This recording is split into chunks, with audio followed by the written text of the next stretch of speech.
executive director of the ICC TAC. So all these learning collaboratives are coordinated through my office.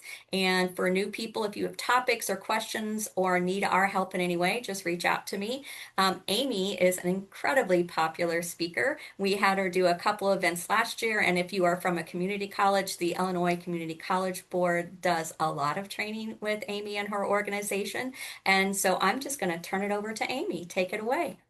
All right. Thank you so much. Thanks for being here. Thanks for having me. I'm really excited to have a chat with you all about this topic today. Let's see. Oh, there's 30 of us in the room. That's great. So I just want to start out by saying that this is going to be a much more interesting conversation when we are all involved in it. So do expect to unmute, share in the chat. We may pair off into breakout rooms for a few bits of conversation, depending on kind of how the time goes. But I really do want you all to have an opportunity to talk with each other and share your own knowledge, expertise, questions, and resources as well. Nothing is more boring than listening to me drone on for 2 hours. So we're all going to be involved in this today. I am a clinical social worker in Chicago. I'm the director of urban wellness counseling, and I'm also the mother of a 10-year-old with ADHD, and probably a husband with ADHD, although he's never gotten that diagnosis. So I'm surrounded by ADHD in a lot of areas of my life. And so today we're really going to focus on decoding ADHD within the college setting, right? What does it look like for young adults in the school setting? And how can we, as educators, counselors, folks who support young people, young adults, understand ADHD a little bit better and think about how can we support folks to be able to learn and thrive? So we are going to cover, hopefully, a whole lot of things over the next couple of hours. But a quick check-in, and we can use the chat for this. I'd like to see, how do you all feel right now in terms of your own focus today, right? How are we feeling right now? So are you a number one, squirrel on espresso? Like everything's interesting except the thing that's right in front of me. Are you feeling more like a wandering cloud, maybe drifting through your thoughts? I'll get there, maybe eventually. Maybe you're more of a traffic light. You're kind of green for a while and then red, and then hold on, what's going on?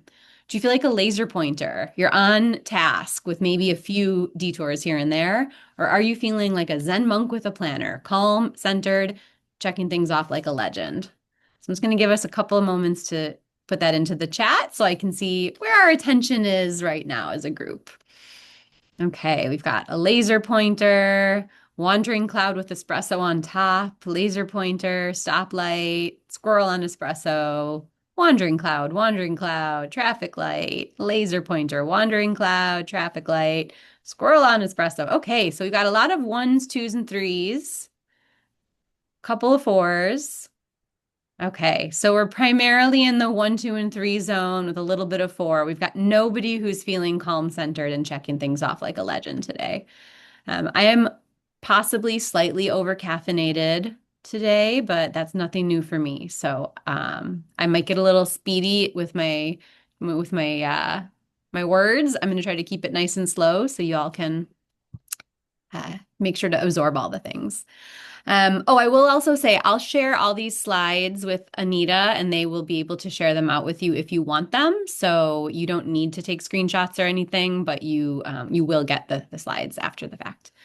All right. So even those of us that are maybe not in that neurodivergent population are feeling a little all over the place in terms of our focus today.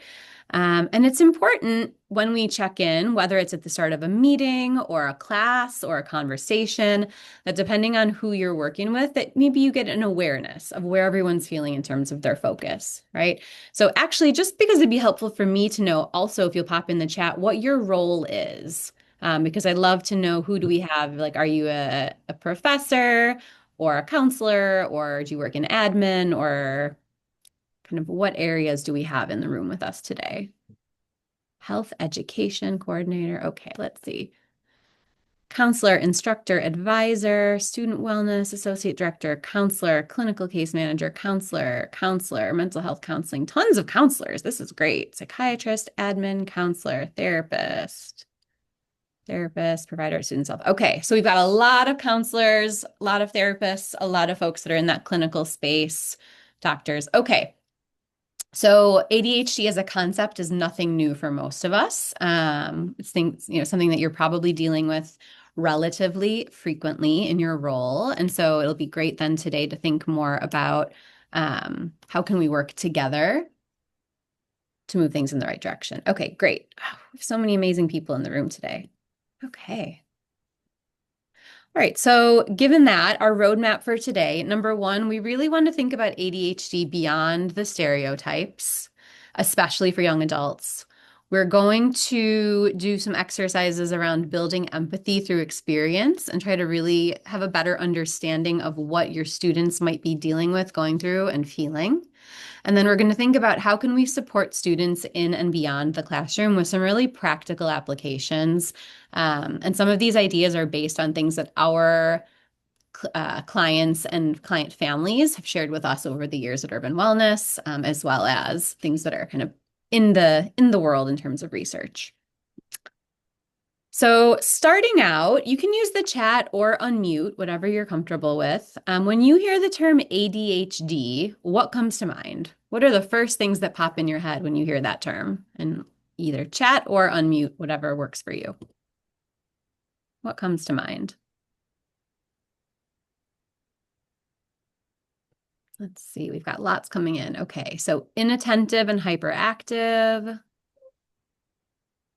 executive functioning issues, squirrel, emotional dysregulation, a tornado, stress, not focusing well, difficulty focusing, unable to complete tasks, academic difficulties, poor organizational skills, hyper, jumping around, hyper focus box issues, can't put thoughts together, thinking outside the box, neurodivergent, different learning habits, inattentive, needs more time to complete tasks. Yes, all of the above, right? Focus concerns, frustration with not feeling like they have the motivation to do things, interested in a lot of different things, stress, superhero. Love that. Okay, you can keep adding to the chat if there's more things that you come up with. All of those are true, right? Like all of those are different perspectives and different ways to think about ADHD. Interest-based brain, I love that. Okay. Because ADHD can show up in a lot of different ways for a lot of different people, depending on their brain, their experience, and how it kind of manifests for them, right?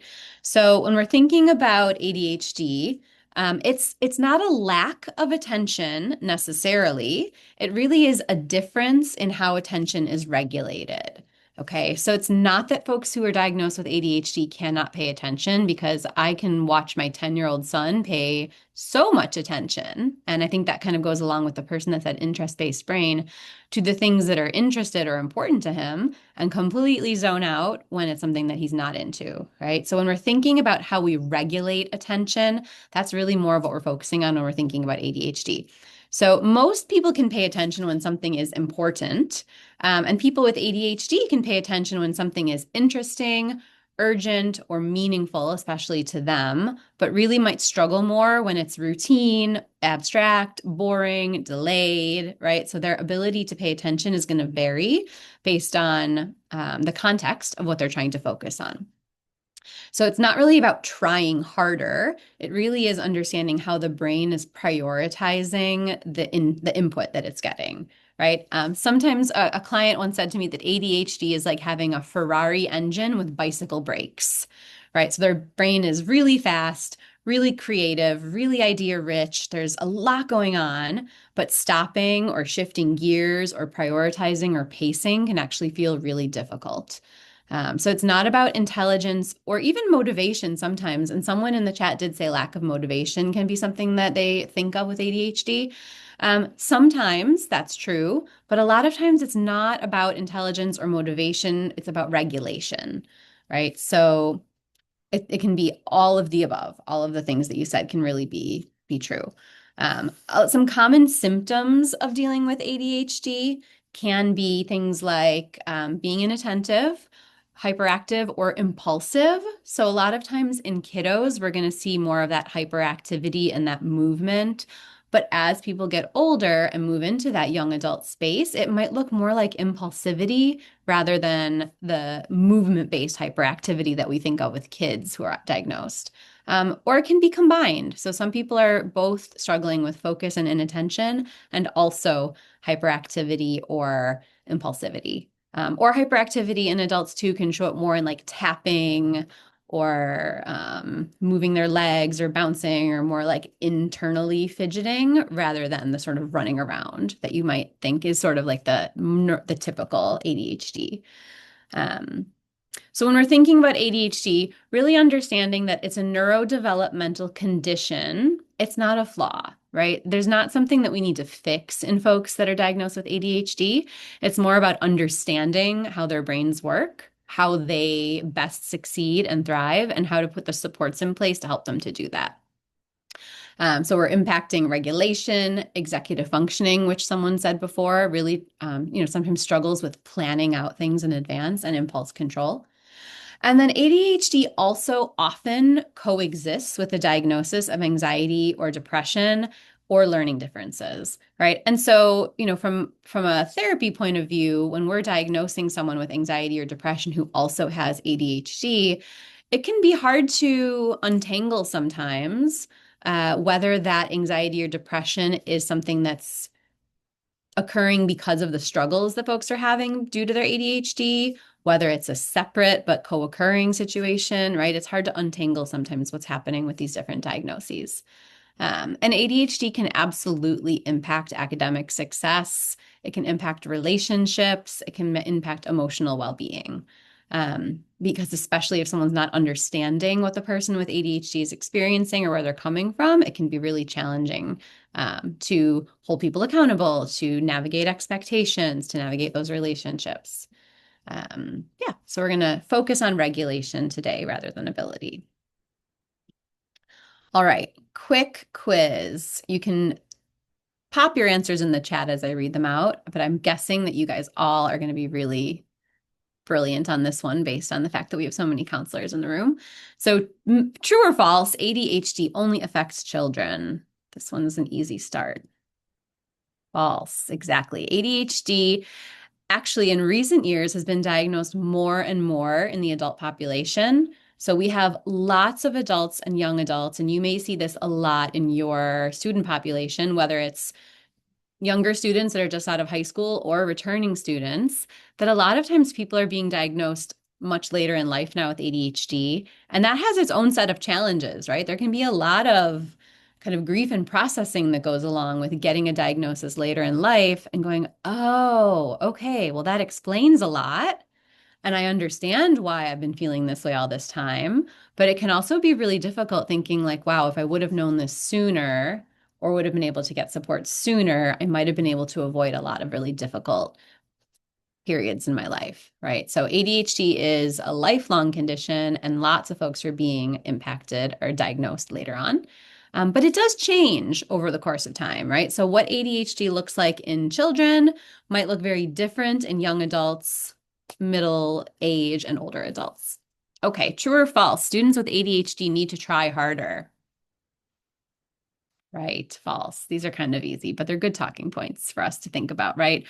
A lot of times in education, we may have, especially for those of you that are working with students that might be struggling with their professors or struggling with their teachers, you as counselors or you as more clinical folks in the room might really understand this well, but perhaps the professors or the teachers or the other people involved in the student's life may not necessarily have the same understanding, and they may be pushing students to try harder, do more, work in a different way.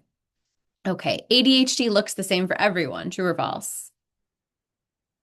False, right? Obviously, ADHD can show up in so many different ways. And then finally, ADHD is often undiagnosed in women. True. Yes, I cannot trick you guys. ADHD is often undiagnosed in girls because they tend to not be as hyperactive. They tend to be more inattentive. Um, and they're seen as maybe just zoning out or daydreaming, right? Because they're not disrupting the classroom as a younger child the way that boys might tend to. Girls are often not diagnosed earlier in life. And later in life, women tend to really do a good job of masking, right? Like multitasking and um, kind of making up for the deficits that they might be dealing with because they've been doing it their whole lives, right? When girls are undiagnosed when they're younger, they come up with ways to sort of make it work as best as they can. Let's see, my daughter, who's a teacher, was just told that women cannot be ADHD by a mental health professional. Wow. Well, that mental health professional sure does need uh, to maybe get some re-education. So I can tell you the two leaders, three leaders at least here at Urban Wellness and our leadership team are women who have ADHD diagnoses and are, very good at managing and dealing, but are all three recently as adults diagnosed with ADHD.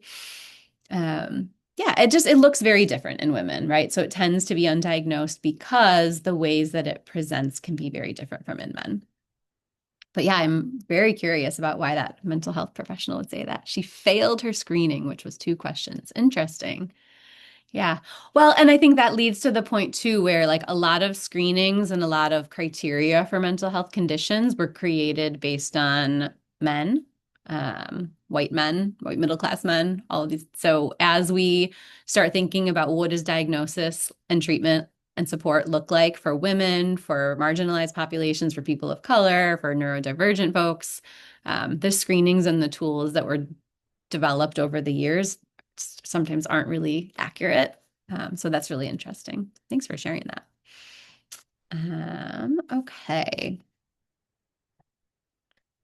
All right. We're going to spend a little bit of time because I think it's important hearing from folks who do have ADHD diagnoses and things that they've said to us over the years and things that they think are important. So when we were creating this training, we asked some of our clients, what would you like clinicians, teachers, folks that are out there in the world trying to support you, what would you like them to know about ADHD? So some of the things that they said about the best parts of having ADHD are that I have a lot of ideas when challenges arise.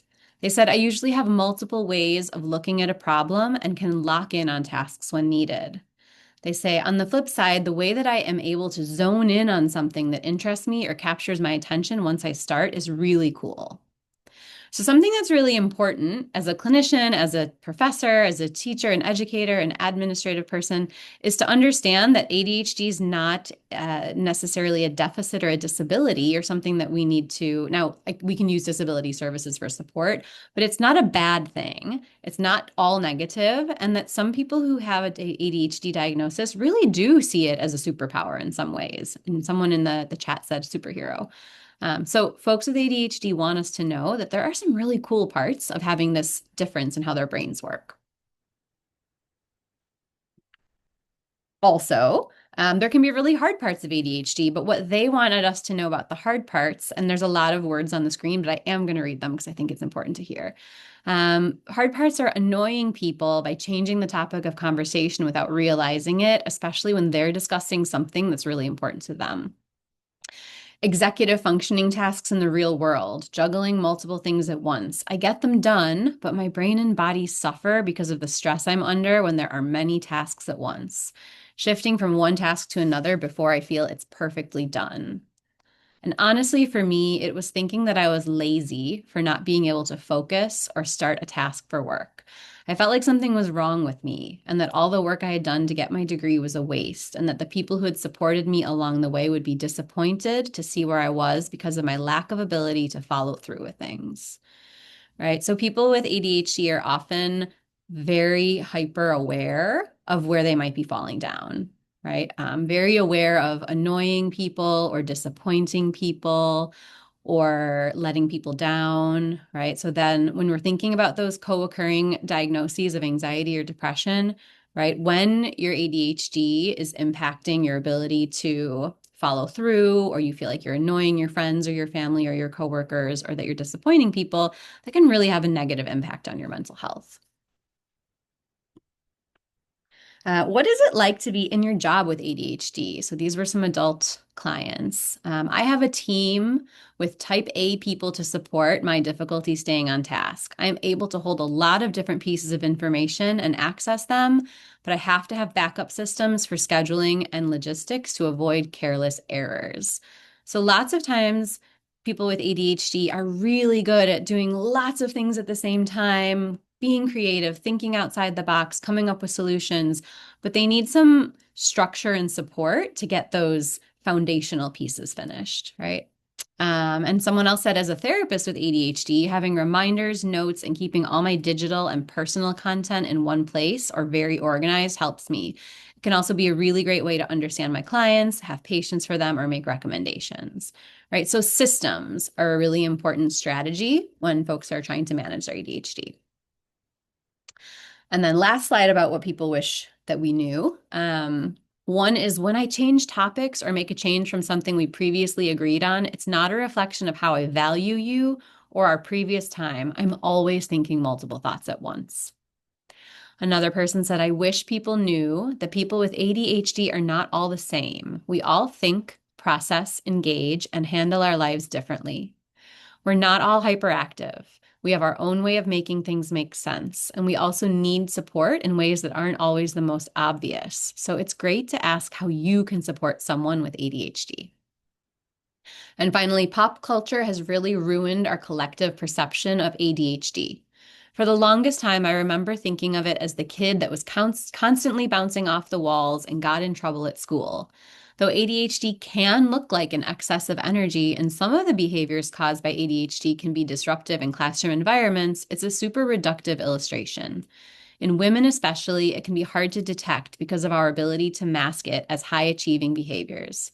As an immigrant, it was impossible to get regular medical attention, much less get screened for mental health issues at a young age, which contributed to my lack of treatment until I became an adult. Sometimes ADHD looks like the girl sitting in the corner reading a book at family reunions while her cousins play hide and seek. That same girl gets all her homework done, and then when she gets to college, can't focus on her readings for class and thinks she isn't smart enough. It's super disorienting.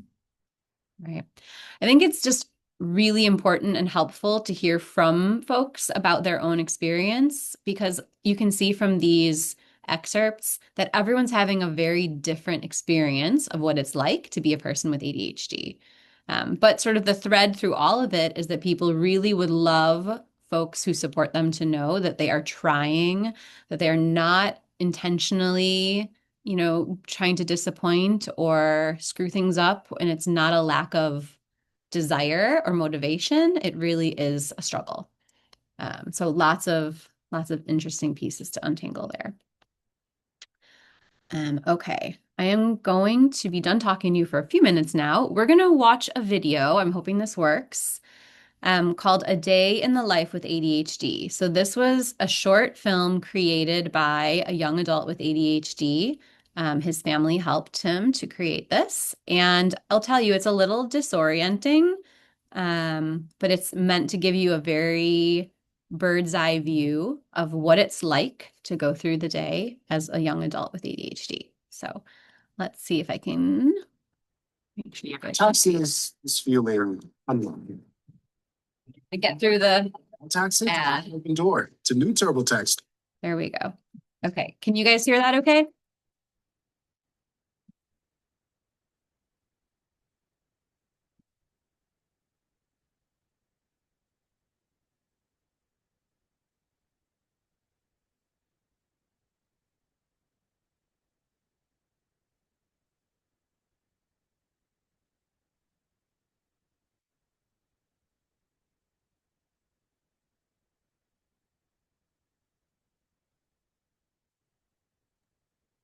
Amy, I don't think we can hear it. I could hear the ad. Quite a few people are saying we could hear the ad, but now we hear nothing. I don't hear anything either. Okay, hold on. Tech problems. Okay. Let's see.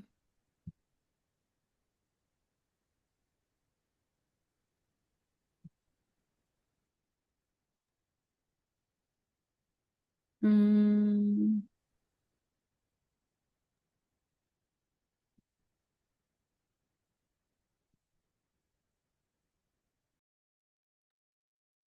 I was in a training somewhere recently where with the update in Zoom, you had to turn on a separate speaker setting somewhere, but I don't remember where. It Oh, might be in your share options to share sound, but since it was playing, it should have remained.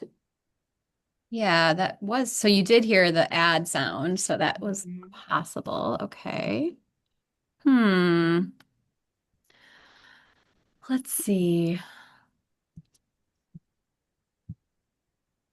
Looking at all of my different options here. Bye, Mom. Okay, bye, Annie. There we go. We hear. Okay, we'll just leave it small. Maybe he just didn't talk until just then. Okay, we'll leave it like that.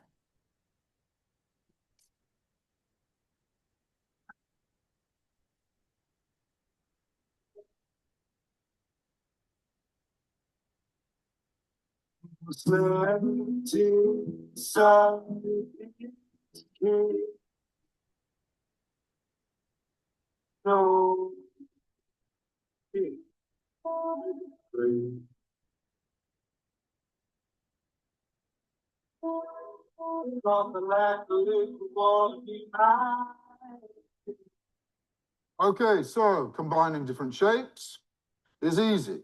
Triangles, circles, rectangles. Using the shape builder tool, you can collect all of those shapes together and make them into one big complex shape. Okay? Once phone He's telling me about staying on the road. I'm not afraid. Just they're not up to date with them. Also, it's not like I spend a bother. I'm just talking. Something interesting? If you can focus for the next half hour, if you can focus for the next half hour, if you can focus for the next half hour, if you can focus for the next half hour, if you can focus for the next half hour, if you can focus for the next half hour. You know what? I'm getting sick of this. I'd like you to get outside and you can focus on your own outside now.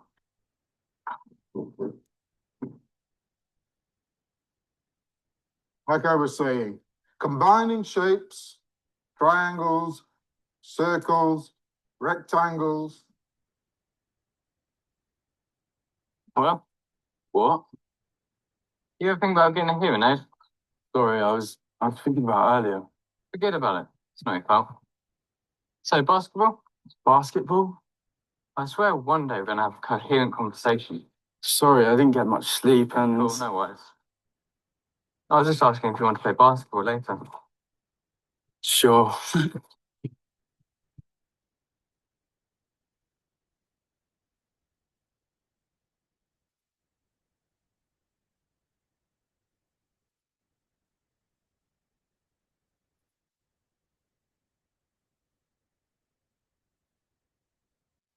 Where did that come from?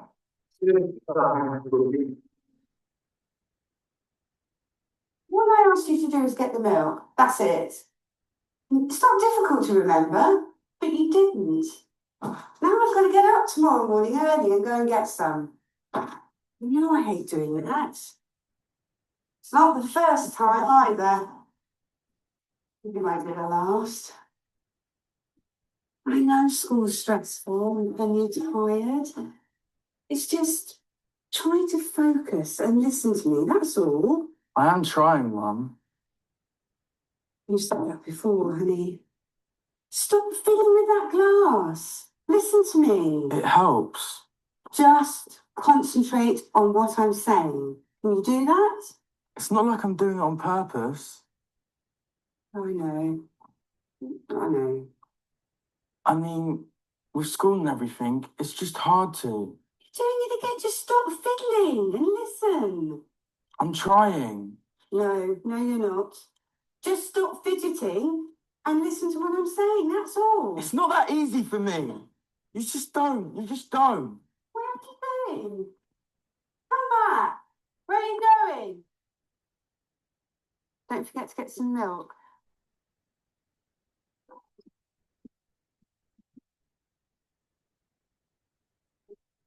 Don't forget to get some milk. If you can focus for the next half hour. Don't forget to get some milk. You know what? I'm getting sick of this. If you can focus for the next half hour, you can focus on your own outside now. If you can focus for the next half hour, like I was saying, if you can focus for the next half hour, you know what? If you can focus for the next half hour, focus outside, and you can focus on your own outside.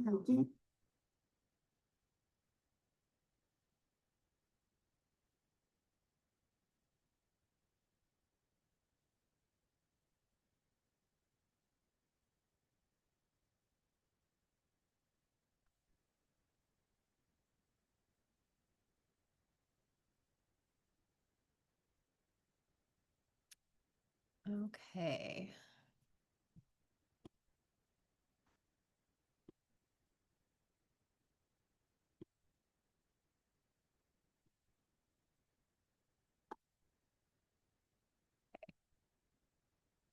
We've got us back to our slides now.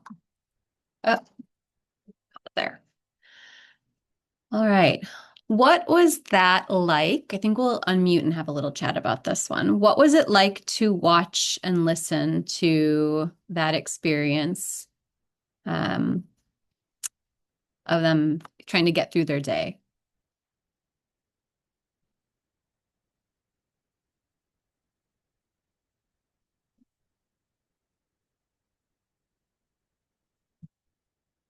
Hi, I could share. Thanks, Sarah. I put in the chat how the repeating thoughts and images is so accurate. Just the constant going and running and running. Um, I felt it was rather accurate how they depicted the overwhelm and distraction and how other people may respond. Yeah, I mean, this is probably the fifth time I've watched this video in different trainings, and every time I watch it, I still feel my heart rate kind of go up and my anxiety heighten, even though I know it's coming and I've seen this before, but it makes me feel anxious. And so if I'm trying to put myself in their shoes of imagining what it's like to constantly be sort of balancing all of those experiences, I think that would be really hard. Yeah. Who else had any feelings that came up watching this?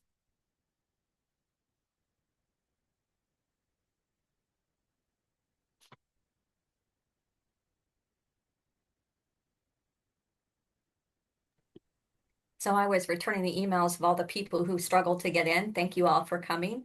But I have huge empathy for the person. It just, like I'm trying and I've always had a hard time understanding, like, stop fidgeting, just sit still and listen to me. And it's like, why? What difference does it make if they're fidgeting? Yeah. So watching that was just really brought up a lot of empathy for you for the person. Yeah. I think I can also see how you would kind of hit this wall of like, I'm tired of trying to explain myself to people. And so if this is how they see me, then I will allow them to feel that way. And, it seems like it still affects you emotionally, but it's like, is it worth it for me to keep trying to explain myself? Mm-hmm. Yeah. Yeah, that like at some point you could see how people would just go, forget it. It's not even worth it. Yeah, thank you. What else? What feelings maybe came up for you all watching it? How did it feel internally, either emotionally or physically, for you to watch this? For me, it felt exhausting and a little irritating. And being the mom of a neurodivergent adult son, I have had to really try to learn what his internal world experience is versus what he masks. Mm-hmm. Yes, right? Because the video is meant to kind of show us what the internal world of this person was like, regardless of sort of how they were presenting on the outside. But I appreciate that you said it was sort of irritating. I also feel irritated watching this too. And I think the first time I watched it, when we were talking about it, I felt maybe a little bit bad about saying I was irritated, but it's a kind of a grating experience sometimes to watch. Yeah. What else? What other feelings came up for folks watching that?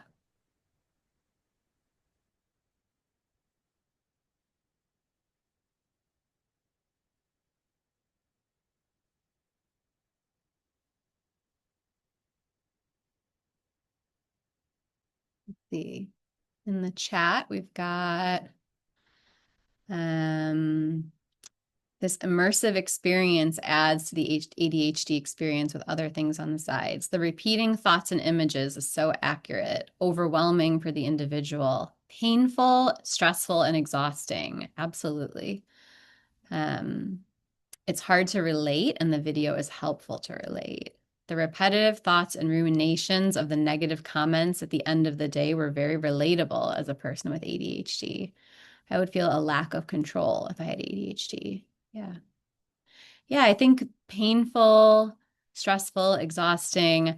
I feel kind of sad when I watch this sometimes because I think, when Anita was talking about having a lot of empathy for the person that's kind of struggling from their side of the experience, I imagine that going through the day like this is really hard, right? And even people who love you and care about you, like your mom, your friend, your teachers, are struggling from the relationship point of view. So it does make me feel a little bit sad for the person who's filming or on the filming side of this, because this feels like a really hard life.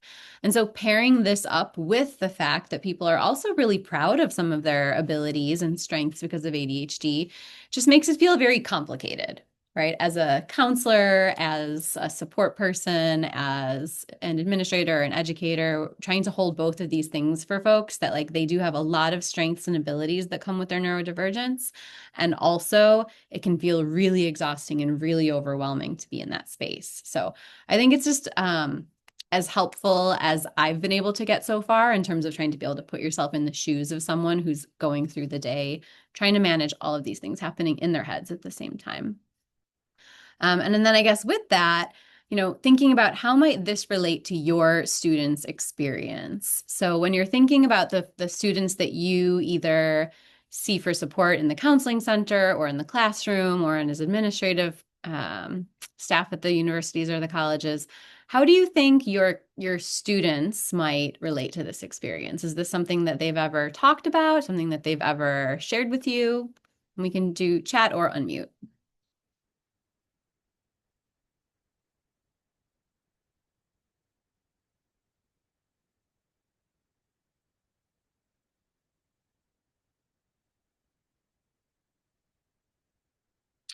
Complicated feelings about accommodations. Okay. Can you say more about that? What do you think students are struggling with when it comes to accommodations?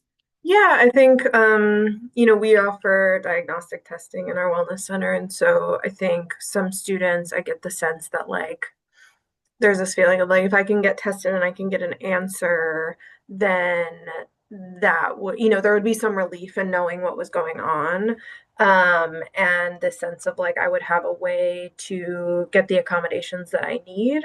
And then I think for other students, even if they have already been like approved for accommodations, there's often this feeling of like, well, I want to try on my own. And I have a lot of conversations with students at the end of a semester where they're saying like, okay, like I wanted to try to do this. I think it would be beneficial for me. And so I think even students that qualify and have professionals saying like, yeah, this is something that you need, there is a sense that like using accommodations is a crutch or saying that you cannot do it on your own. And so I think there's still this very like ableist internalization that's happening. Yeah, no, I think that makes a lot of sense, right? That feeling of like not wanting to admit maybe that they could use support or seeing it as a bad thing or a less than instead of actually just a legitimate need for support. Yeah. Let's see. Sarah says you don't want to be different, a sense of pride. Yeah, I think that aligns with what Mackenzie was saying. Because ADHD is so variable, it's important to ask what it is like for each person and express, I believe them, and a resource. Yeah, Tracy, that's a really good point, right? Like even this video experience is just one person's experience of ADHD, which might feel really out of line with maybe someone else's experience. Let's see. Olivia says, I feel a bigger sense of curiosity about how many students in our more rigorous programs, nursing, respiratory therapy, etc., do not feel as though they're deserving of using accommodations, or how many faculty members might be dismissing their experiences on the account of, well, this program is supposed to be really hard, or folks thinking it's a K through 12 thing. Olivia, that's such a good point, right? I think when you're thinking about more rigorous programs like that, sometimes people might get mixed up between the ideas that like academic excellence and ADHD can coexist, right? So just because someone is really smart and, in a really rigorous program doesn't mean they might not also be struggling with ADHD. And they're not, they don't necessarily cancel each other out. See, students want to make positive change, do well in school and life, and they try their hardest, but fall back in the same patterns and feel defeated. Yes, right? If they're not getting the support they need, it can be really easy to get into that self-defeating mindset of like, I'm just not good enough, or maybe that I'm just not cut out for this, right? When in fact, if you do get those supports and accommodations in place, it could make a massive change.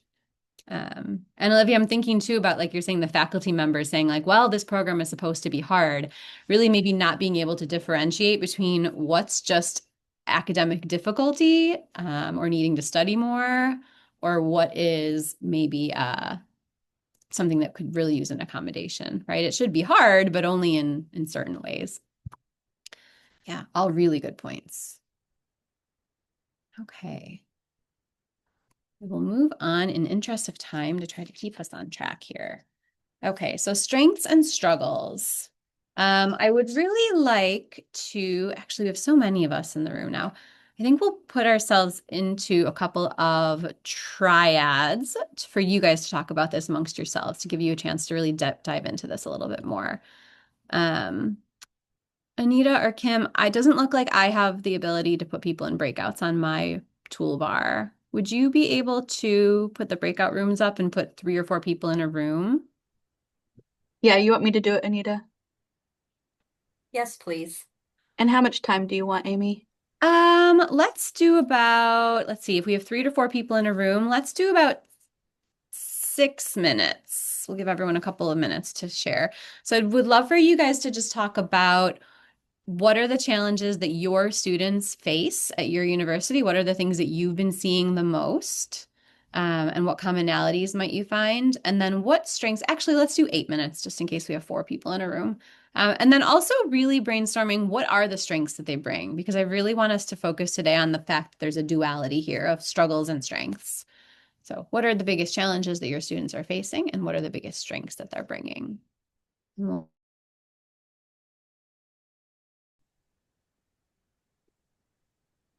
Okay, we've got everyone back.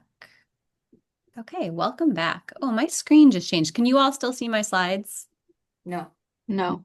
Okay, hold on. I need to reshare, I think.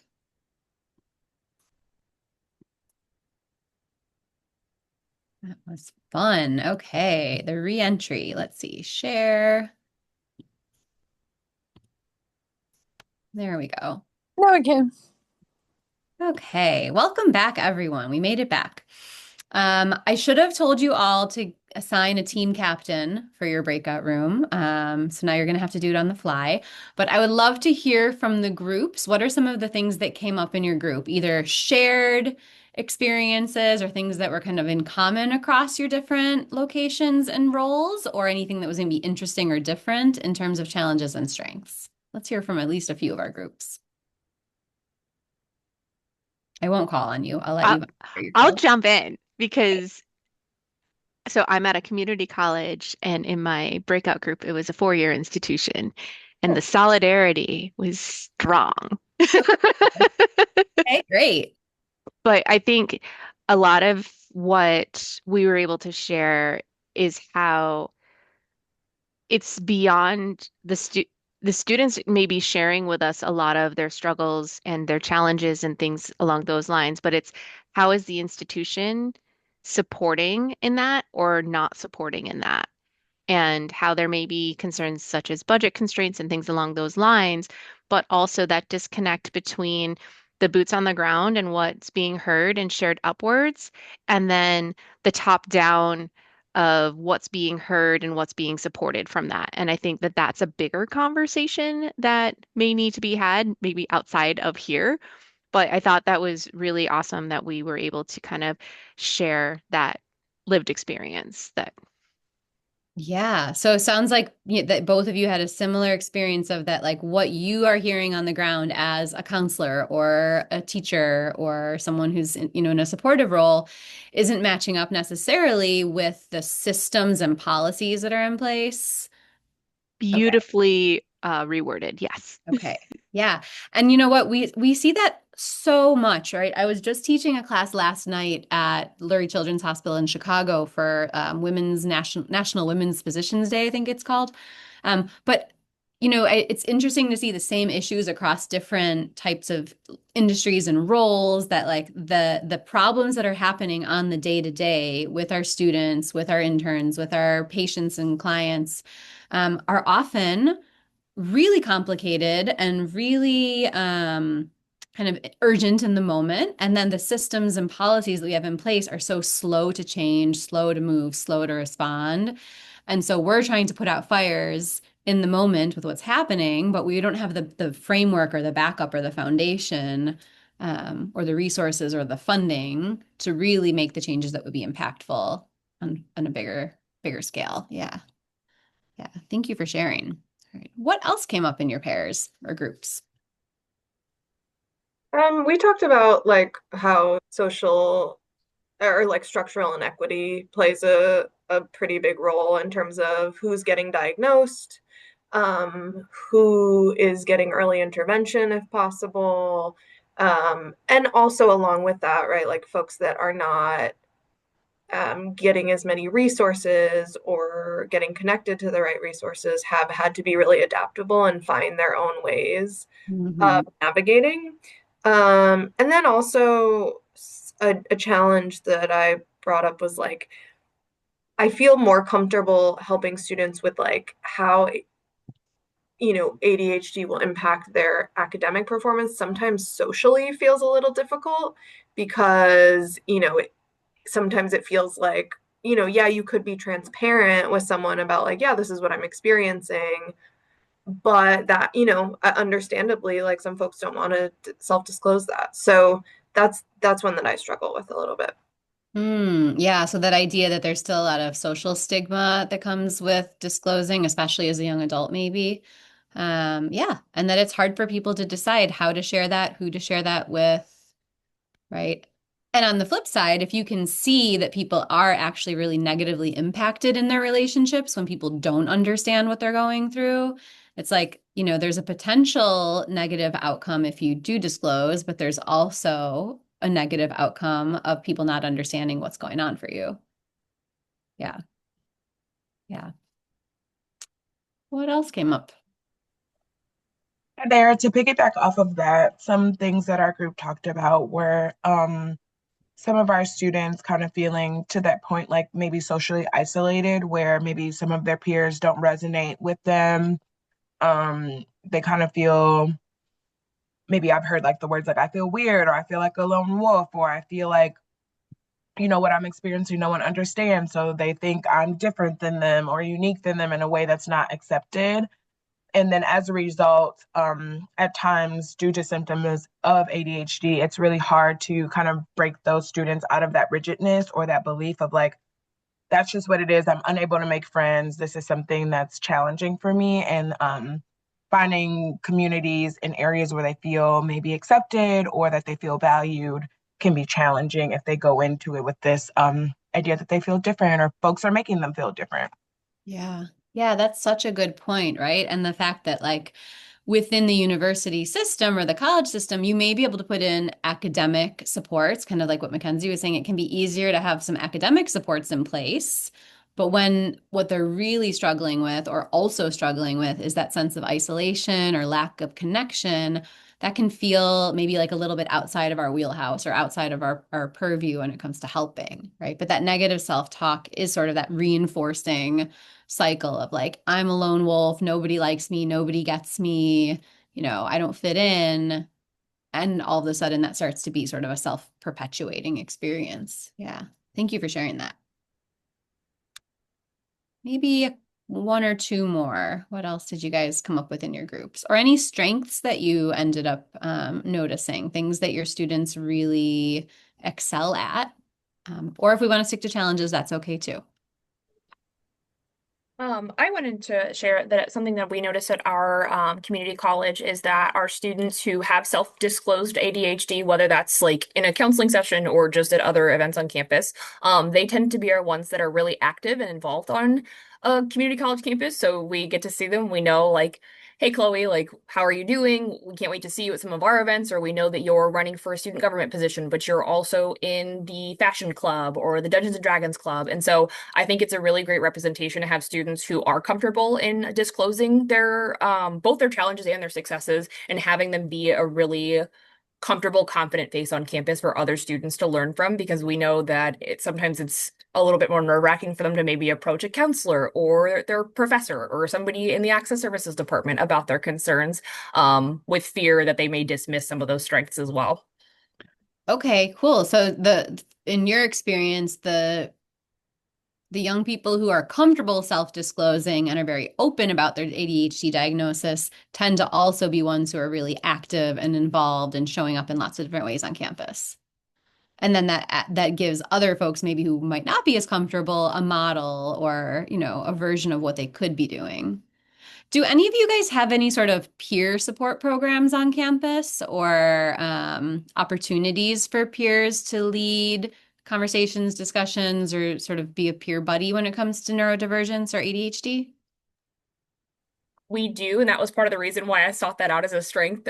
So one of our full-time counselors is a big proponent of disclosing his experiences with ADHD. So he does a lot of work, like providing a psychoeducational group. But one of our peer support student workers is also openly discloses having ADHD, and so he loves being able to talk about that when he's assigned to do a psychoeducational table, whether it's on a specific topic or how his experiences can intersect with other experiences on campus, such as socially or academically as well.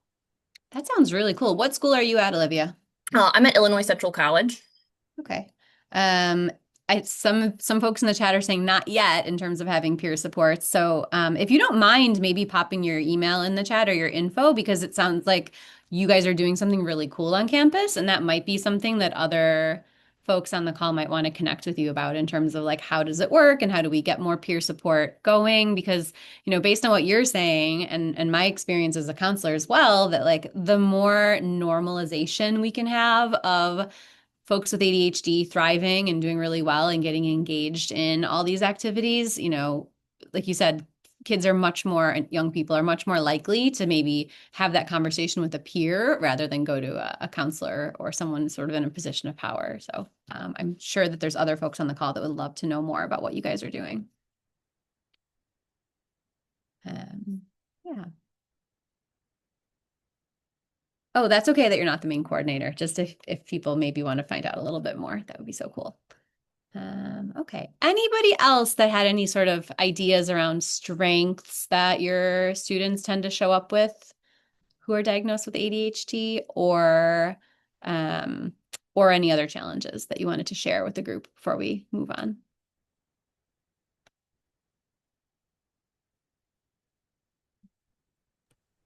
I just wanted to share something that I feel is a little atypical. So I had a student that I mentored through multiple degrees, and she was probably the most depressed, mentally ill student I worked with in my career. But her strength was, even though she had ADHD, she was the best editor I have ever had because she noticed everything everything. And one of the few people that I used to have proof my work, and it was, important to her because she did struggle with social issues. And so being actively involved in our programs and in our department and having her that I trusted her to proof my work, she thought was I was giving her a gift where her skills were amazing. One of the jobs that I helped her get that she was preparing for, but unfortunately didn't work out, was to be the auditor for the tobacco grants for the state of Arkansas because she was amazing. And she also didn't necessarily notice or mind if she offended people. So, but she noticed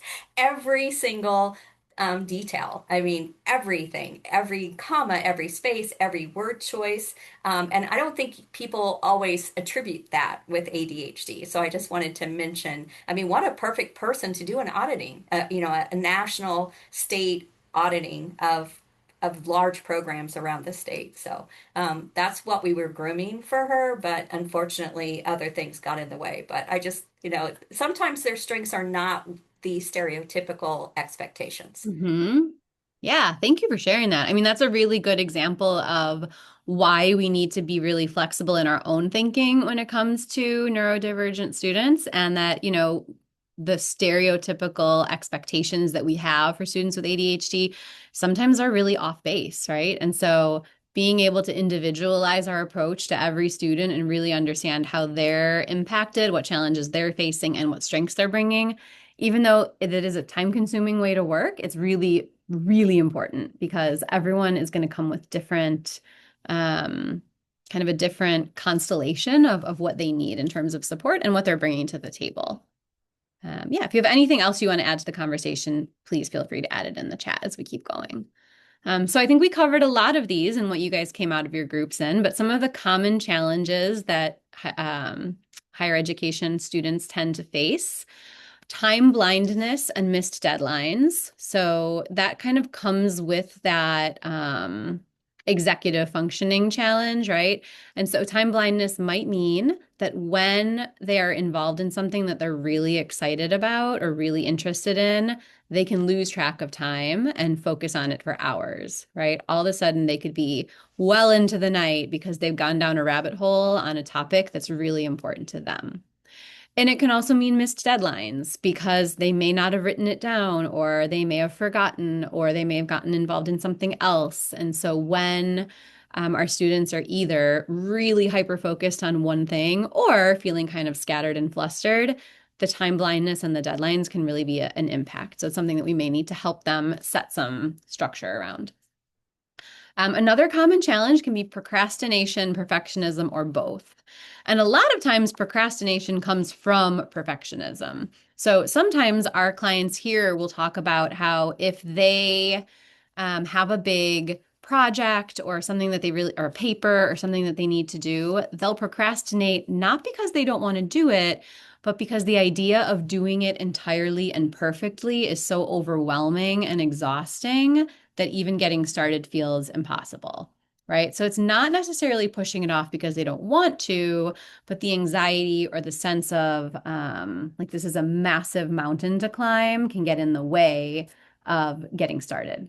And sometimes it is procrastination because it's not an area of interest, right? So it could be either or, but that kind of speaks to the idea that when you might have a student that's struggling with procrastination, digging in a little deeper and being curious and wondering, like, is this coming from a place of you not being interested in this task or topic, or is it coming from a place of perfectionism and anxiety, right? Because the result can be procrastination, but the root and where it's coming from is really important in terms of you helping them figure out where they can be supported, right? Is it that we need to figure out how to get you more interested in this topic?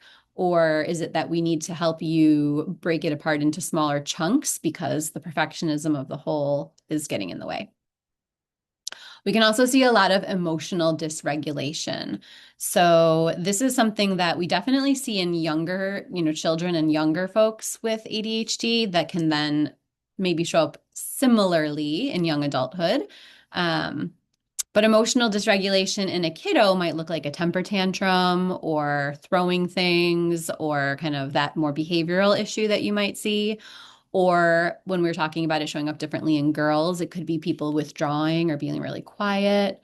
In adulthood and young adulthood, that emotional dysregulation might look like zoning out completely or dissociating or anger and irritation, right? It might not be the big physical dysregulation that we might think of in terms of younger kiddos with ADHD, but it might be more feeling angry, irritated, resentful, disconnected, And it can also manifest with a lot of sadness or depression, especially for folks that are feeling isolated or alone, left out, right? So again, really important to be curious and try to understand if someone is emotionally dysregulated, what is it that they're feeling? And then if we can dig down a little bit to the next level of where is that coming from. Difficulty prioritizing and starting tasks. A lot of times this comes in under that emotion or that executive functioning challenge where it can feel like it's just too many things, right? It's overwhelming. It's hard to start. So from a care point of view, helping with prioritization, helping with time blocking, helping with chunking tasks might be all someone needs to just get started and keep moving. And then from an educational point of view, folks with ADHD can often have a hard time with long lectures and note taking. So if they're expected to sit in a class for 60, 90, 120 minutes while a professor talks at them, and they're supposed to take notes, that can feel absolutely impossible. Right. So those might be the kind of things where people could really benefit from accommodations in terms of different ways that they might need to learn. And we'll talk a little bit more about the academic pieces of that. But on the positive side, and you guys covered some of these really well, folks who have ADHD diagnoses can be incredibly creative, really like thinking outside of the box, like able to come up with ideas that other people would never be able to come up with, really being able to connect the dots and make sense of things in ways that a neurotypical person may not be able to do. Right. So if we're able to really value that and see how cool that is and really emphasize the benefits of that creativity, it can do a lot for improving the self-esteem of a person with ADHD. Right. Because we've talked a lot about the fact that they may have a sense of lower self-esteem, maybe not feeling as good about themselves. There's a lot of negativity that can come with the behaviors of ADHD. So really focusing in on these positive aspects is really important.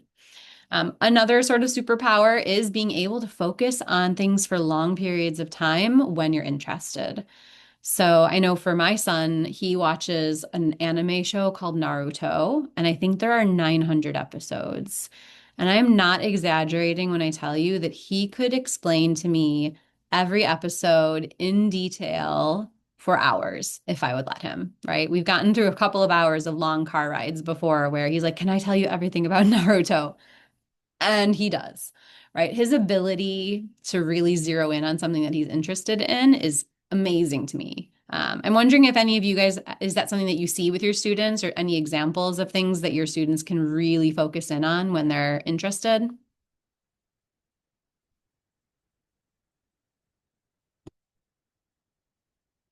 We've got a Naruto fan in the chat. Anything that you've seen, topics or skills or things that your neurodivergent students really. Tracy says yes, but at times also can get distracted. Yes, totally, right? Like if they're hyper focused on one thing, it can distract their attention from things that we want them to be focusing on for sure. Yeah. Yeah, feel free to keep adding to the chat if you have ideas for that. And then high energy and passion, right? A lot of times folks with ADHD are high energy. Not always, right? It can be stereotypical to think of that like physical energy, but folks with ADHD can often have a lot of energy and be really passionate about the things that they care about. And that can be really energizing and really motivating for people around them. So, people who are team leaders or in charge of projects, we have to look at the balance. They may have a lot of energy and passion for the topic, a lot of excitement, really getting people motivated and moving, but they're going to need that scaffolding and that foundation and that support in terms of things like structure, frameworks, follow through, deadlines, right? So, it's oftentimes we'll have people that are leading projects that are really good at structure and deadlines and sort of the checklists, but maybe aren't that exciting or not that motivating or aren't really getting people excited about the project. So we have to really focus on the fact that there are lots of benefits to that. But within sort of the structure of higher education, those pieces aren't always valued as much as your more typical kind of type A skills, right? So it is for us as professionals in the space trying to shift our framework and our mindset a little bit about what is valuable and what do we focus on as a positive. All right. Let's see, where are we at next? Okay, so when we're thinking a little bit more about impacts on functioning, we talked a lot in our groups, it sounds like, about the fact that folks can tend to struggle in neurotypical peer relationships and settings. This is something that we see from young people all the way up through adulthood. And in kids, it tends to be, more kind of physical playground sort of challenges, like getting in people's spaces, being in their space, maybe not taking social cues as well. And as we move into that college space, we're looking at more of that feeling of being left out, being isolated, being a loner, maybe feeling just like people don't get you. And that is one of those pieces that really impacts those comorbid diagnoses. So a lot of anxiety and depression can coexist when people are feeling like they can't connect socially, right? Because people with ADHD are not any different than the rest of their neurotypical peers in terms of really craving connection, relationships, and support. So I think a lot of psychoeducation is helpful if you can, work with your students who are neurodivergent to understand what is it that's a little bit different about how they function and how their neurotypical peers might perceive that. But also psychoeducation for neurotypical peers. So something that's a struggle sometimes is that we're putting it all on our students with ADHD to understand how to behave differently or how to behave in a way that their neurotypical peer group will accept. But what we could be thinking about, if we're thinking about being more inclusive and anti-oppressive, is how do we do some more sort of general psychoeducation to our student bodies in terms of neurodivergence and being more open and accepting of different ways of interacting. Another impact on functioning, really struggling with limits or non-preferred tasks. So if you have a professor that's telling your student that they have to do this in this certain way, and they are really struggling with that, they're probably going to struggle academically, right? If it's a professor that is not going to be open to giving them a different way of learning or teaching in a different way or accepting different types of responses, as counselors, as support people, we may need to work with our students and our counselors and leaders. And that comes back to that sort of higher level piece of like, what are we doing from the top down in terms of supporting people to do things in a way that works better for them? So you may see their academic performance slip, grades may go down. We may see hyperactivity or impulsivity being withdrawn, spaced out. And we may see people that become overstimulated really easily. So if they're in a classroom full of people and it's really loud and there's a lot of sensory things going on, right? You may notice that your students need to take a step back or need to take a break more often or step out sometimes. And we've talked a little bit about how this can impact self-esteem. And then, like I said at the beginning, something that tends to happen when we do have folks that are diagnosed later, and somebody was mentioning that you do offer neuropsych testing through your university or college, and that people can get that diagnosis later on, can be really confusing. So I'm not surprised that people are hesitating, because if you've gone through your whole life thinking that you're neurotypical, and now all of a sudden someone's like, well, you might actually be neurodivergent, and we can take a test and let you know if you are, that can be really challenging to accept that the identity that you thought you had all this time might not be true, right? Even if it explains a lot, even if it means you might be eligible for some supports, it is not an easy shift to make, especially if you've grown up with any stigma around what it means to be neurodivergent or what ADHD is, or the fact that, you didn't realize that you fell under that umbrella and maybe now you do. So even those conversations are really important in terms of helping people understand their own experience. Okay, so a little bit on comorbidity rates across the 7 kind of major diagnoses that we see. And you're going to see the dark blue bars are for pediatric populations and the light blue bars are for adult populations. So comorbidity in anxiety, a little bit lower in your pediatric population, but still over 20%, so quite high. And in your adult population, you're seeing rates all the way up in those sort of 27, 28% comorbidity with anxiety. Which makes a lot of sense, because if you just, watched that video with us and felt any sense of anxiety in that, experiencing that 24/7 to me makes a lot of sense that anxiety would coexist. Let's see, we have with the ODD that's listed, isn't that due to the changes in diagnostics? It's essentially ADHD plus. Actually, that's a good point. And yes, I think I would have to check back in my notes and see when this study was from. But yeah, there were some changes. Thank you for that. Let's see, when we're looking at comorbidity with depression, again, slight lower in the pediatric population, higher in the adult population, and almost as high as anxiety. And I would say a lot of that, anecdotally, it comes from that like sense of disconnection and relationship challenges, and really struggling to feel connected and supported in a lot of ways. Obsessive compulsive disorder, about the same in kids and adults. Oppositional defiant disorder, which, like you said, there's some changes in diagnostics with that. I actually never use oppositional defiant disorder as a diagnosis ever. So in this particular study they did, but it's not something that I usually consider for kids, generally speaking, because there are so many factors involved in why folks are experiencing the world the way they are, sort of from an anti-oppressive framework. Tic disorders, pretty standard across peds and adult populations, and a fairly high level of comorbidity.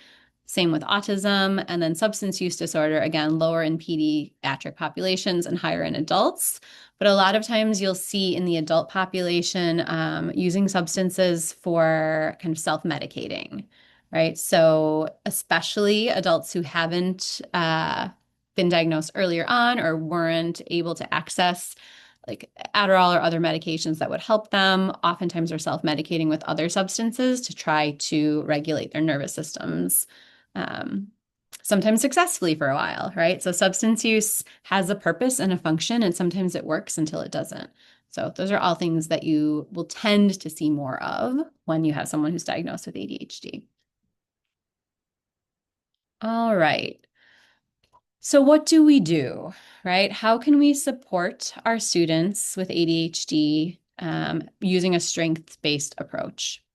So if our goal is to really hone in on the fact that these are students with lots of really cool abilities and strengths and gifts and values, finding ways to center those is going to be really important in terms of helping to build their self-esteem, their sense of self-worth, and their ability to succeed.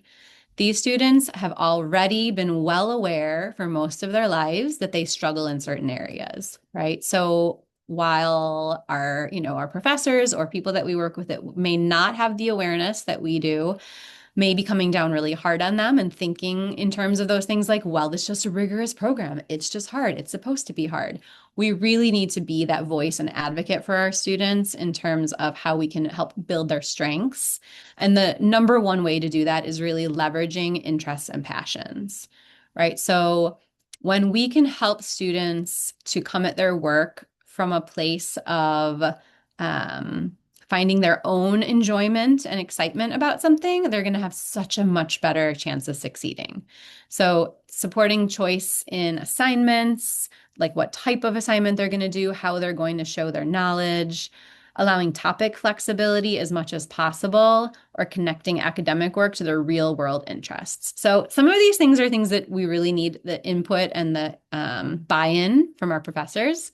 But even for those of you in the room that are counselors or in other administrative roles, helping students to figure out, okay, this specific assignment might not fully align with what you're interested in, but how can we connect this to something you are, right? Can we build a bridge from the thing that your professor needs you to do to something that you're passionate about, excited about? Can you see an application for that in the real world? And sometimes if we can make that bridge for them and help them to see why this thing connects to something that they do care about, it can help them to build that interest and passion where once they get interested and involved, they can move forward on it. Another important piece is highlighting their creative problem solving skills, right? So we know that lots of our students with ADHD do have really creative problem solving skills once they have the kind of freedom and safety to unlock that.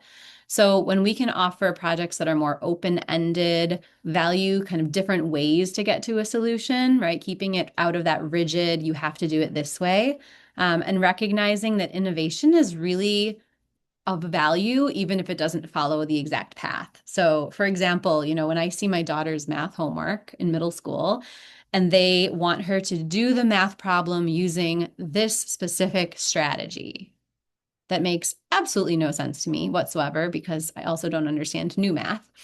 But there may be 5 different ways to get to this conclusion. And when the teacher says you have to use this strategy only, I understand they're trying to make the students learn all of these different ways.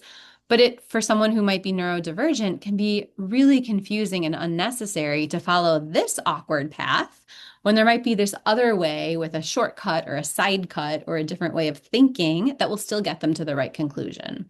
Right. So this is kind of thinking from a systems level. If we can advocate within our organizations, our universities, our colleges to focus on ways that students can have a nonlinear path to success, whether that's within a specific assignment or within their career at the university, we should be advocating for that. Offering flexible structures instead of rigid rules. So how do we do things like using visual syllabi instead of maybe just talking to them or writing things out? Flexible deadlines with boundaries. So instead of having a hard deadline, if someone struggles with that, maybe saying like, this is due sometime in the month of March, right? Or giving 2-week windows, or giving sort of no questions asked extensions within reason, because we know that deadlines might be something that someone would struggle with. And struggling with a deadline does not mean that that person doesn't have the academic knowledge or skill to pass that class, that test, that exam.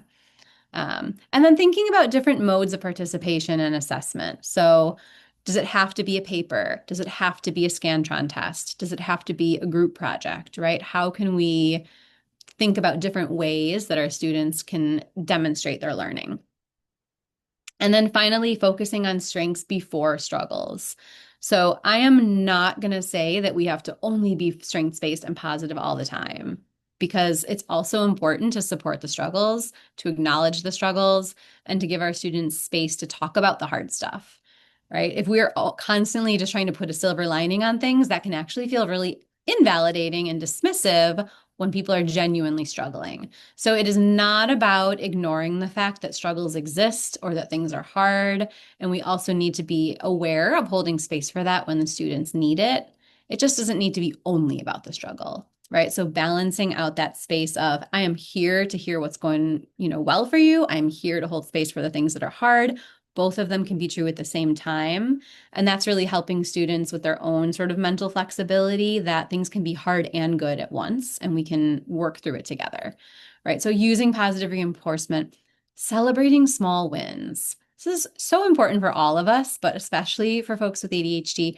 When they get something right, when they do something well, when they use their planner or their, executive functioning tools well for the first time, really getting excited about it, right? Because these are things that are kind of, we take for granted sometimes as neurotypical providers or support. But if they're doing something that's genuinely been a struggle for them and they're getting the hang of it, celebrating small wins is just really good scaffolding for building to the next win. And then, providing that feedback that highlights how far people have come. So it's important to look at corrections and things that we need to do better and set goals for success and think about where we are now and where we need to be. But when we can also really support them to look back at progress and say, like, look at where you were at the beginning of the term and where you are now. Look at how you used to try to manage your time and the skills that you've put in place. Look at the fact that, you felt isolated or alone, and now you're involved in these 2 clubs and you're running for, a position on the board, right? So really helping our students to see the movement that they're having, because academics are important, grades are important. Obviously, that's what they're in school for, is to learn. But a lot of what students are getting out of their university or college experience is that sense of self, that sense of growing as a person, that sense of growing into themselves, right? Building that sense of self-esteem and self-worth. So those pieces are all really important that we're doing alongside of supporting them in their academics. All right.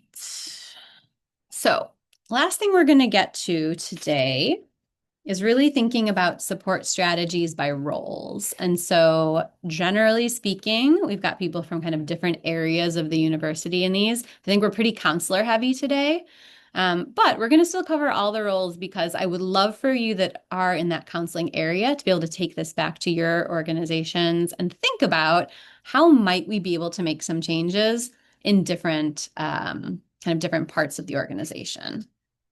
So let's see.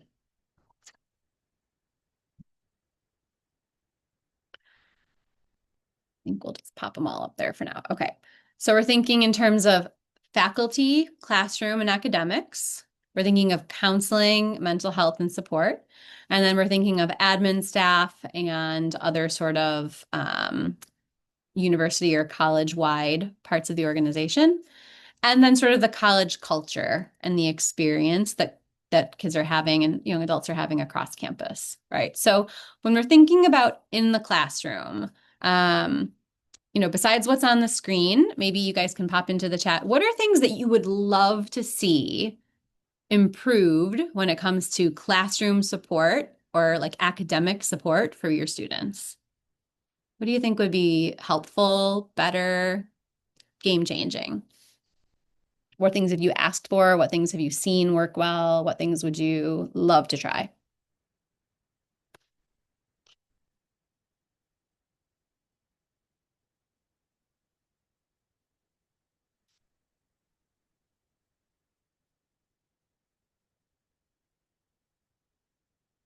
More guidance on how to effectively use learning platforms. Okay. What else from a classroom point of view do you think students would benefit from? I wish students didn't have to go to an accommodative services area to be able to tell their faculty what they need when it comes to test taking. Okay, so it sounds like the students have to do something that feels like a little bit othering, or maybe there's some stigma feelings in that of having to, if they need a movement break, they should be able to take it. Yeah. Okay, so just like normalizing accommodations within the classroom setting. Backup plans for students, an amnesty day at midterm and right before the final. So missing one major assignment didn't tank a student for the entire class. Yes, that's a great idea, right? Like not having one assignment that if you screw it up ruins your entire term. Have to write a medical note to give to students, making it more clear when to ask for help and then it's okay to ask for help. Yeah, these are so important. Yeah, you guys can keep adding to that if there's more things that you can think of in terms of classroom-based support. Some of the things that I've been thinking about and talking about with our clients here and the folks that we support, really having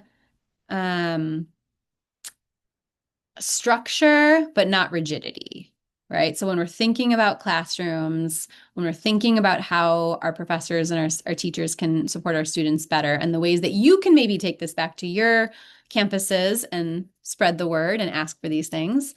Really, the goal would be trying to reduce the cognitive load, reduce the stress on our students' brains so that they can actually show you what they know, right? Like if we're really judging and grading based on what do people know and what can they do instead of how well can they be organized or how well can they stay on task or how well can they do these executive functioning skills, right? If we can grade on what people actually know.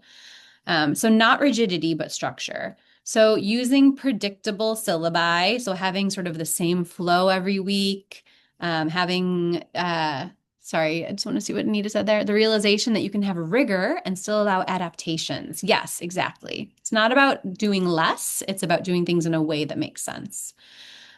So yeah, having predictable syllabi, having the same flow, having clear headings, even the ways that syllabi are written. I mean, some of them that I've seen in my time have just been so jumbled with tiny writing and 1 million bullet points, and it's really hard to make sense of it. So if a professor is not good at creating a syllabus that's sort of friendly to neurodivergent folks, like maybe there can be an admin or someone who's great at that can sort of run through those and restructure them and like bold the headings and make the spacing correct. Like those things are really powerful, actually. Simple and so easy to fix, but very powerful for someone who struggles with a jumbled visual, right? So making our visuals more clear. Having consistent due dates, knowing that like every Friday this happens or every Monday this happens, right? Keeping things that are routine and predictable. And then highlighting the most important pieces for each assignment. So instead of having like 15 things that people have to address, really keeping it to the top three, right? How can we be more focused on the things that really matter in terms of trying to have people spread themselves really thin over 15 or 20 points? And then visual schedules and weekly checklists can be really helpful. So somebody might get a syllabus and it may say that all these assignments are due and when, but again, if it's jumbled within this really messy piece of information, it's going to be hard for someone with ADHD to pick out the important parts. So something that even you might be able to do in the counseling space or the admin space to assist would be, can we help our students take that syllabus and turn it into something that makes sense to them in terms of a visual schedule, a checklist? How do they best organize their thoughts? Can they move it into a calendar in a way that they can move through the process much more seamlessly? And then flexibility with guardrails, right? So this is kind of to Anita's point that you can have rigor and still allow for adaptations, building in grace periods, building in flexibility, building in choice of how to demonstrate your learning. So a paper versus a presentation. And then something else that you all can help in, even if you're not necessarily in the classroom, breaking large assignments into smaller milestones. So when that comes back to that perfectionism and that procrastination, if somebody has to write a 10-page paper and they just cannot even think about how to start that, or 10-page research paper, how do we break it into pieces that make sense for them? So what can we research and how many hours do we spend on it? And how many topics are we going to cover? And then how do we write just your outline? And then how do we get through just the first couple of the first couple of paragraphs, right? So breaking things into more manageable, smaller chunks. I would love if all of our professors were doing this, and that would be amazing. If we're not getting to that point where some of the professors that aren't willing to move in that direction yet, aren't willing or able to do that, then as counselors, as support staff, as folks in different admin roles, we may be able to help with some of that as well. And then attention-friendly teaching practices is really more for professors when they're in the room with us. But if any of you are teaching or lecturing, chunking your lectures into shorter segments, so not having 90 minutes straight of chatting at you, but really breaking it into maybe 10 or 15-minute increments with opportunities for breakouts, conversations, interaction, movement.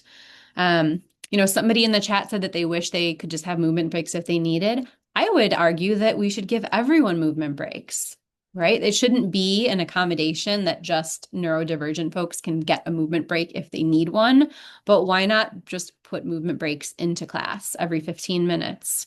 Right? Every 15 minutes, everybody just get up and have a shake, right? And if someone who has an accommodation needs additional, that's fine, but we all need it, right? There's no reason that all of us couldn't benefit from a stretch and a shake. I actually should have put one into this session, and next time I teach this class, I will put in a movement break. But right now, if you need to stand up, give yourself a shake, give yourself a stretch, we may as well give it to ourselves while we can. A good stretch is always good. All right. So yeah, normalizing movement, fidgeting, standing for everyone. It does not need to be something that's just for neurodivergent kiddos. All right, moving on to keep us on time. In advising and counseling, a lot of what we can do in the counseling space is around time management tools, coaching mindset, skill building, really shifting from why aren't you doing this to how can we make this doable? So I think a lot of times as counselors and therapists, we kind of dig into like, what's the cause of this? What's underneath it? Why is this hard for you? Where is this coming from? And sometimes that can be helpful. But when we're thinking about strengths-based, skill building, positive approach, sometimes it's more helpful to just say, how can we make this more doable, right? We don't necessarily need to dig into why are you struggling to start this project or why are you struggling to start all projects? We could say, what would be helpful in terms of getting us going, right? How can we make this more doable? So thinking about skill building rather than motivation or willpower, and asking really concrete questions. What is the very first tiny step we can take? Right? What is one thing we can do towards moving forward? The smallest, right? Because we're thinking of it in terms of scaffolding. How do we build skills that we can then continue to build on? Asking questions like, where does this usually get stuck?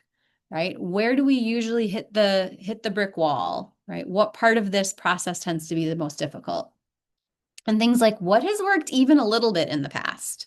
Right? What strategies have been successful for you ever that we could try to build on and use when we're trying to find those skills, right? What is one thing that's been helpful? When we're thinking of supporting planning and follow through, really thinking about using those external planning tools. So shared calendars, task lists, visual planners.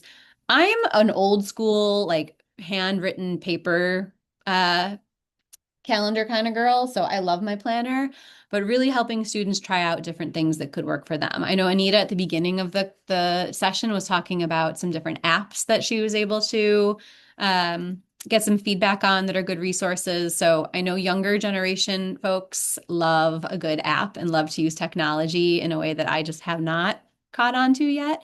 But we can all do our part in doing the research and thinking about what are the apps and the technology that would be helpful for folks if handwritten planners are not for them. Some people really do benefit from the handwritten planners, but not everyone. Some people find that tedious.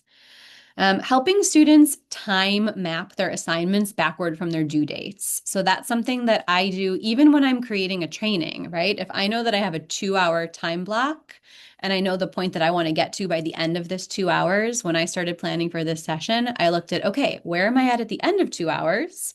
And how do I work my way back to the beginning to make sure I have enough time for everything? Because if I start from the beginning, I usually find that I overrun. I get to the end and I'm like, oh, I still have more to talk about and I don't have enough time. So if you start from the end and work your way backwards, it's for some reason, for me, easier to chunk my time that way. So that's something that you could work with them on as a skill to build in terms of working backward from a deadline.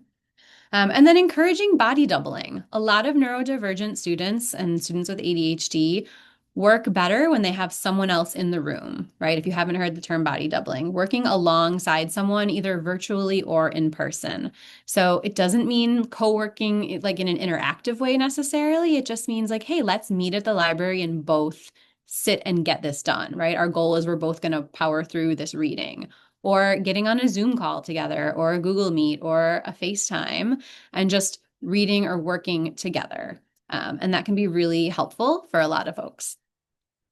And then really attending to that emotional regulation piece. So when we're trying to help students emotionally regulate, really normalizing overwhelm and frustration, because young people with ADHD often feel very ashamed because of their emotional reactions or their perceived outbursts or struggles. They can feel really bad about it. Lots of guilt and shame can come with that. So normalizing that we all get overwhelmed, we all get frustrated, right? We all have moments where our emotions get the better of us, and that's completely a normal experience of being a human being. Helping them to learn some brief grounding strategies for when they are panicking or having that moment of dissociation or shutdown. So those can be breathing exercises, like triangle breathing is something that I've taught in some of these sessions before that you may already use, where you inhale for 4 seconds, hold your breath for 5 seconds, exhale for 6 seconds, and you can have them trace a triangle while they do it, right? Inhale for 4, hold for 5, exhale for 6. And that's a really easy, simple pattern that we've got some cool brain science to prove that it helps to regulate your nervous system. It shuts down your stress response and it turns on your parasympathetic nervous system. But what the students need to know really is that it helps your brain feel more calm and more grounded. Other grounding strategies that are pretty typical that you probably know as counselors, but just some of my favorite grounding simple ones, the sensory. So like 5 things you can see, 4 things you can touch, 3 things you can smell, 1 thing you can taste. You sort of work it down 5, 4, 3, 2, 1. And by engaging in sensory awareness, it helps to calm your nervous system down. And then helping students distinguish between what's a capacity issue And what is that self-judgment? Like, I'm not good enough, right? Like, if we've hit capacity, then you've done all you can do, and really helping to foster a little bit of self-compassion within students that we can work on building your capacity. But if you've reached your capacity, there's no point in trying to overload or overwhelm, right? Like the self-judgment, the self-hatred, the self-doubt, all that negative self-talk is not actually helping us to build our capacity. It's just making us feel worse. So self-compassion is actually a really powerful tool that we can use when we're counseling students with ADHD in terms of them accepting where they're at and focusing on building their skills rather than feeling that guilt and shame. So ADHD support often starts with that reducing shame, right? Instead of increasing pressure or trying to help them do better or do more or succeed in any way, the first kind of foundational piece we can do as counselors is to reduce the shame that people are already feeling. And then we're going to move through these last two relatively quickly because of time and because I think, a lot of us here are in those first two categories. But when we're thinking about administration, simplify, simplify, simplify. I have no idea why forms are so complicated in all aspects of our lives.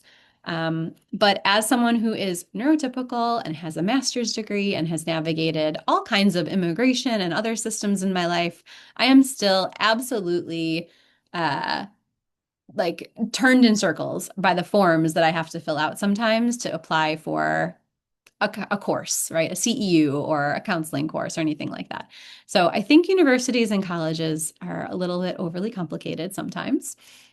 So as an admin role, if we can simplify forms, utilize checklists, and add in extra reminders. So if a student has a deadline to turn in a financial aid application or a housing application or any type of paperwork that's going to seriously impact their well-being, and you know that they struggle with ADHD or executive functioning challenges, showing up with those extra reminders or doing that little bit of hand holding or hand over hand support can make all the difference in terms of just getting them across the finish line and avoiding those huge ramifications that can happen if they don't turn in their financial aid form, if they don't turn in their housing form, right? Because if people are losing financial aid or housing or other really big pieces of assistance they need, it's going to have a massive knock-on effect in their ability to be successful academically, socially, emotionally. So identifying who needs the support and what small bits of a few minutes here and there can do to really get them across the finish line. Let's see, externalizing memory demands. So helping, to set multiple reminders, emails, texting when possible. Young people really prefer texting over other methods of communication a lot of the time. So trying to figure out what works best for folks in terms of communication and those kind of completion needs. And then designing for clarity, not perfection. So we have to assume that your students are going to miss the information the first time, right? They're getting lots of emails, they're getting lots of information. There's so much information overload.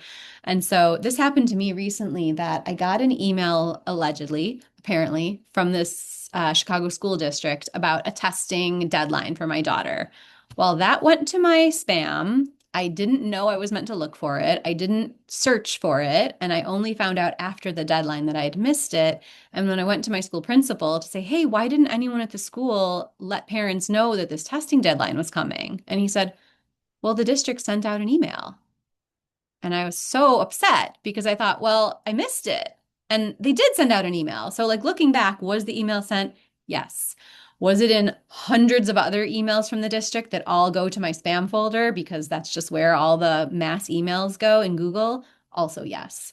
So if we can assume that students will probably miss information the first time when it comes to an administrative issue, that we do need to follow up, right? That we do need to make it easy for them to ask questions without getting in trouble. We need to repeat key deadlines in multiple places so that they have lots of opportunities to get this information, right? And I think in today's society of information overload, that's something that all students will probably really benefit from. And then finally, thinking about college-wide culture, really thinking about how to reduce shame and stigma on campus. And like we talked about a little bit earlier, thinking about that from an inclusivity point of view, where we're not just putting it all on the shoulders of the students with ADHD or the students who need accommodation to do differently or do better or to fit in, but really putting it on everyone's shoulders and everyone's responsibility to understand more about neurodivergence, about different ways of communication, about the needs of our students that maybe don't think and function exactly the same way as everybody else, and to focus more on that inclusive culture. Talking about ADHD as a difference in brain wiring, not a character flaw, right? It's not something to be ashamed of or something that's wrong with anyone. It's just a different way of brains functioning. Really avoiding any language that equates struggle with a laziness or a lack of effort, right? Even thinking of it in terms of motivation. Somebody might be very motivated but unable to get started. And really highlight strengths that are often associated with ADHD. So focusing on those things like creativity and problem solving, right? And so finally, thinking about trauma-informed principles. Lots of our folks with neurodivergence have experienced trauma, capital T or small t, in the way that they've experienced the world. So really trying to prioritize predictability, choice, psychological safety, giving students space to make mistakes and feel that it's okay to ask for help, to screw up, to get it wrong, to try again. Recognizing that a lot of these students have experienced chronic failure or chronic criticism or felt over and over again that they're not good enough. So if we can assume good intent, assume that maybe they have unmet needs before we assume they're just disengaged, it's going to go a long way. If we can look at a student and say, what needs do they have that aren't being met, instead of saying the student doesn't care or isn't trying. So just really to kind of wrap it up, signaling inclusivity as much as possible, really trying to center ADHD in conversations, share resources appropriately. And like a lot of you have said, this is really important to start from the top down. So we do need to be able to get, as advocates, in front of those leaders in our universities and schools to help them see the importance of the system changes, the policy changes, the structural changes, the language changes that we need in order to be more inclusive of neurodivergent kiddos on campus. Because culture change happens when our students don't have to ask permission to just be human, right? When they don't need to ask for a movement break because they need one, they just get what they need to be a human being in the world. And so just about on time, that takes us to, oh, there we go, our integration. So you can unmute or put into the chat, whatever works for you, but I would love to hear from you guys. What is one thing you're taking away from today's conversation that will help improve the experience of students on your campus? One thing that you're going to integrate into your work.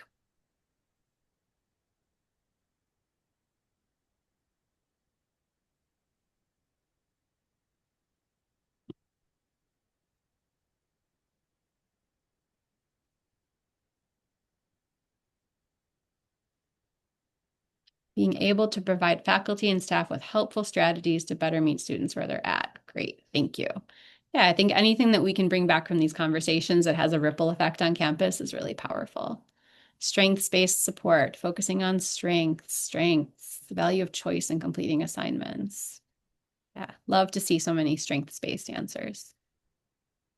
Yeah, I think a lot of strength-based support. I think a lot of what we do is well-meaning in terms of looking at where are people struggling and how do we help them with struggles, but there's a lot of power in focusing on what their strengths are that we can build on. Peer support group needed. Yes, I would love if more peer support groups could pop up. Peer-based support. Yeah, I'm really hopeful that you guys can help each other out to build those. Okay. Well, I really want to get everyone out of here on time. I'm sure you have meetings and obligations to get to. So thank you so much for coming. That is my email address. Feel free to contact me if you have questions or comments or you need any sort of mental health support on campus. Urban Wellness does support students virtually for mental health. So if you do have folks that are looking for support, we can always try to help them get connected. And like I said, I'll send the slides to Anita and she can get those out to you, or Kim. And I hope to see you guys again for future sessions. Thank you, Amy. For those of you who are still here, Kim will share the evaluation and we greatly use that data.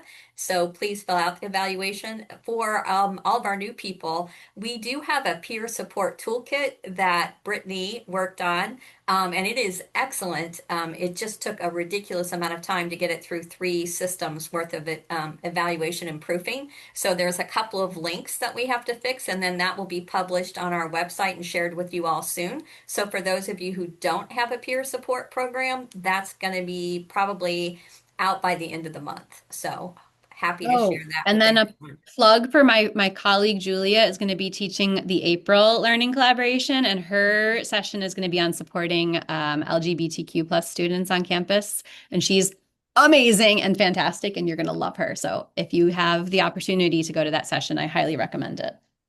We always enjoy all the urban wellness trainings. Actually, also Dr. Ashley Love, who is one of my national colleagues, is going to be, and between you and Julia, Great. is going to be doing 2 sessions on AI and counseling centers. Oh, And like cool. the basic one on if you haven't used AI yet, things to know, and then an advanced one. So we have some really cool training coming this spring. Final commercial is I'm working on FY27 speaking engagement. So if you have a favorite speaker or a favorite topic, reach out to me now because we're trying to do the whole year. Now that we've been around for over a year, we're trying to get very planned. So exciting things coming.